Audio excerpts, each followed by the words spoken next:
I have had paying jobs before, but I always quit because they box you in. What I'm doing now, I can't be boxed in. You can't stop me from making how much money I want to make, and I can make money doing other things like from my chair. You know what I'm saying? Like this is the ultimate job right here.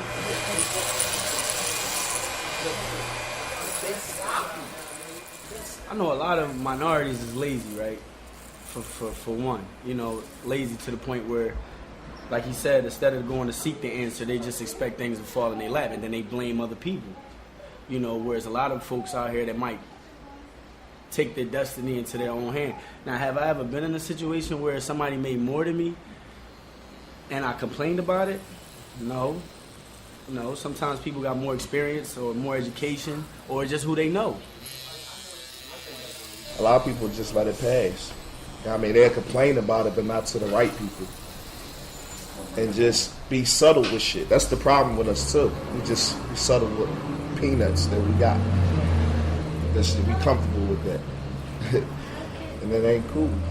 It ain't cool. And this is like, we watch these reality shows and all of these fake, and everybody want to live these lives, but they not realizing you got to work to get there.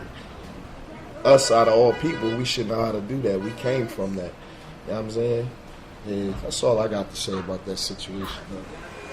The system is in place for us to always be enslaved. We're going to always have to depend on the white man, or, you know what I mean? I'm going to say the white man so we can survive. You know what I mean? Like, at the end of the day, until we break that cycle.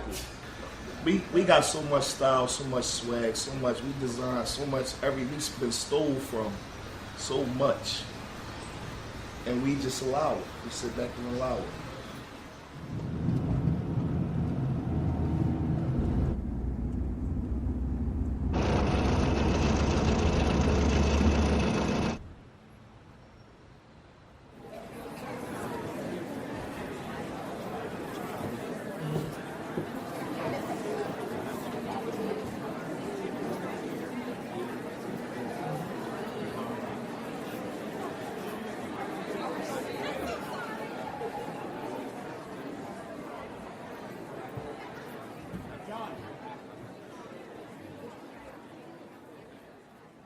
Are we willing to embrace as one of us? Who do we really care about? African American men today earn substantially less than white men for a number of reasons. Like every job I've worked at so far, you don't discuss what you're getting paid, with other people, and I don't really pry into it either, because what I'm usually trying to do is keep my job, and I don't want to do anything that might put me under scrutiny or might be used as a reason, to let me go. So I don't really look into it. I'm not really sure if there are people, or if like there's some kind of a racial scale for how money is distributed at a job. I just know that, when I go, I'm just really worrying more about, what I'm going to make and whether or not I'm going to be able to pay my bills. I mean, I've been going and putting in apps online. I've gone on Craigslist. I've checked out gigs. I've checked out, online applications. I'm registered with a couple of temp agencies. And I don't have a criminal background. I have a high school diploma. And I have extensive customer service experience, among other things. So if I'm not getting hired, I don't know what it is. I mean, it could only be that they're being overly selective. I'm not going to assume there's some big plot against me. A black man can do it, but he has to want it. He's got to strive for it. There's a lot of inequality, but inequality is really what you make it. If you know you want that job, don't walk in there with your pants sagging. Just let me see how I can better explain this. Like, I've actually had white supervisors tell me how to fill out my job application while I'm filling it out. No, fill it out right here. Do this, and this. Giving me advice and all that. It's not easy to make it where they're at, but it's easy to get somewhere close to where they're at. It's easy to live comfortably. You don't have to make $1 million every year. As long as you got a place to sleep, you got food in your fridge, and you got a family that love you, that's all you really need. If I could get a job next week, I'll take anything. I don't care if I'm lifting boxes in the back making $10 an hour. It's something. I need money. Man, I'll be damned if I go to the streets, because that's only going to lead me to jail or death. I don't believe that smart people always get ahead or intelligent people always do well in life. I believe that it's the people with both the answers and the resources that do well. And I don't even have answers. So imagine what I'm sitting there doing. I'm trying to get the resources and figure out the answers at the same time. Low income wage comes from how do you view a person. My father was a small business owner, owned a Oasis Steak and Take on 116th Street in the 60s and the 70s. And he always told me that personal success is when you can be able to pay a person a wage, and that what you give them, which is a percentage of what you make, is literally how they take care of their entire family. And that's what a business owner considers success. I graduated from Cornell University, had a degree, everything, and still couldn't find employment. The system works against you. You can't get public assistance, you can't get food stamps, you can't live on Brevenet property, you can't live on federal property, you can't get an FHA first-time home buyer loan, none of this. So it doesn't even allow you to have your own base to step off of. The things that I've incurred were, oh, well, you're overqualified. Oh, well, we just can't, we don't have room for felons here. Literally, I even had people bluntly tell me that. So not only do I have the mark of felony on myself, I'm a black man, I'm an intelligent man, I'm an articulate, but it's just the point that none of that plays in your favor when there's a prejudice already against you. You have people work full-time jobs, 2 jobs, and still live in shelters, still under this poverty level. And it really has to do with how you see a person and how do you look up to them, or do you see them as your equal.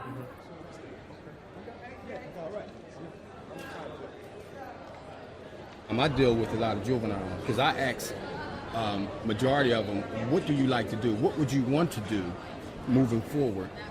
And out of 30 kids, maybe 21 raise their hand and say construction.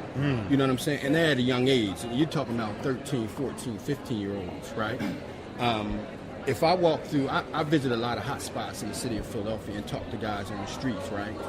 And the majority of guys that you hear, even if you're not talking to them and you walk by, they'll say, man, I'm tired of this shit, man. I'm tired of this shit because it ain't no money and it ain't no opportunity out there. We have to change the thinking pattern of our youth because we get complacent with what we're doing in our environment and we don't want to strive. We just settle for, like you said, the 50 Cent Lucy, want to get a $5 bag of reefer or something like that. If you want you to change, get that money and you change because it's an entrepreneurial thinking, but you just have to expand it. You know what I'm saying? You have to take it to another level and take it out of the streets. They're on 60th Street right now doing a project. It's 60 apartments. I was running Melrose Construction doing the supplies. I'm bringing all the supplies up there, right? So the Italian masonry guy who's doing the foundation, he's got 10 young Italians out there, right? They doing the right? And even the developer came and said, that doesn't look right. This is an all-black neighborhood. You couldn't find one young black man who could smooth out the concrete? But I'm not mad at the Italian brother. That's my man, Lou. And he got his young boys out there. And he's showing them another way. So now you do the same thing in the black community, and you put all these young boys to work with a mission in mind. That's right. That this is saving the race. You are saving your people, man. You taking your people out this culture of crime. Right. These young boys will come. That's right. They want to do it. That's right. But we're not offering them anything. We keep just telling them, get a job at McDonald's. Right. And they looking at you like McDonald's. That's like $7.50 an hour, and then after taxes and all, you giving a dude $200-300 a week. What can you do with that? They just want to live nice. They don't want to be criminals. They just want nice cars. They want nice houses. They want beautiful women. They want to live comfortably.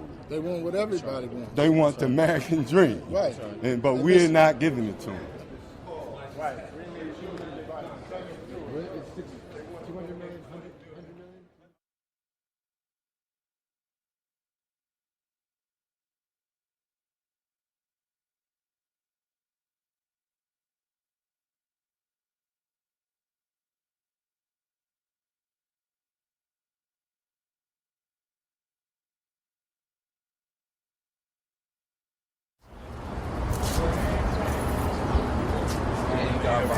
Yeah. 15 years in the spot. Wait. Hey, yo, what he said?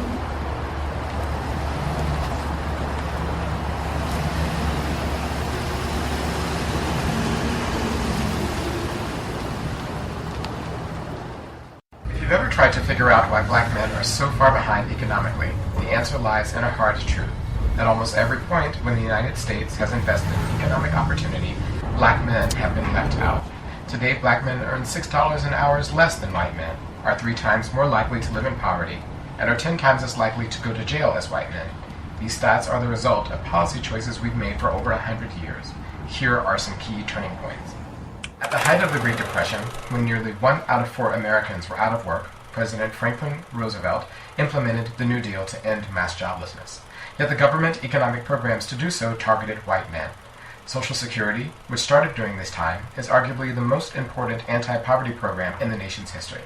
But it excluded occupations which employed 9 out of 10 black men, specifically sharecroppers and tenant farmers.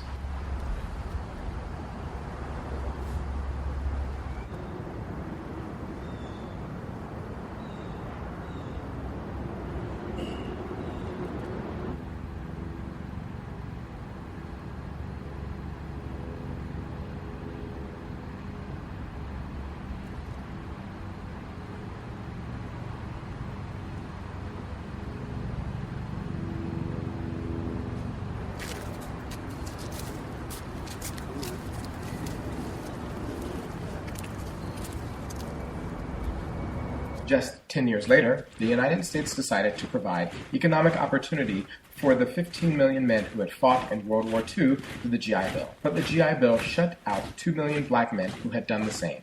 Black men were far more likely to be denied the program's educational benefit, and its home buying help was essentially walled off from black veterans. For white families, the GI Bill transformed home ownership into the single most important driver of wealth in modern America. But black families were left on the sidelines, and the wealth gap today between whites and blacks is the highest on record.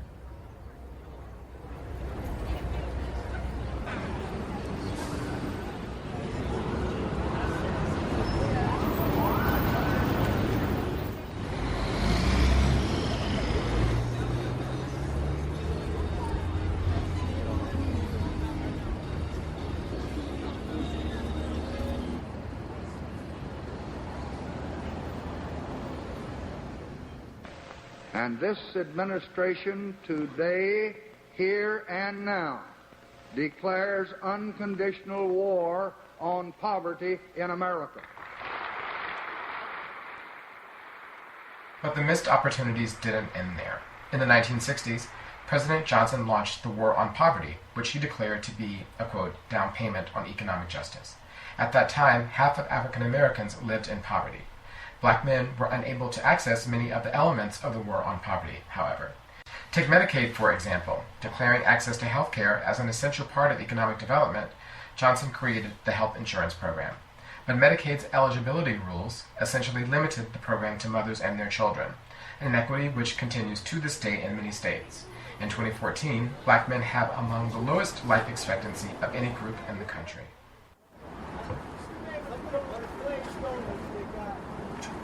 Currently, our anti-poverty efforts center on income support for the working poor in order to make low-wage jobs pay. The centerpiece of this approach is the Earned Income Tax Credit, which keeps nearly 7 million people a year out of poverty. But like Medicaid, the rules for the EITC preclude black men from using it. Due to its emphasis on those with children, the benefit for women is 100 times greater than for men. $25 a year for men versus $2,500 for women. Though understandable, this tilt towards mothers inadvertently leaves out black men, who are also in dire economic straits. The bottom line is that the way economic opportunity programs operate goes a long way to explain why black men continue to lag.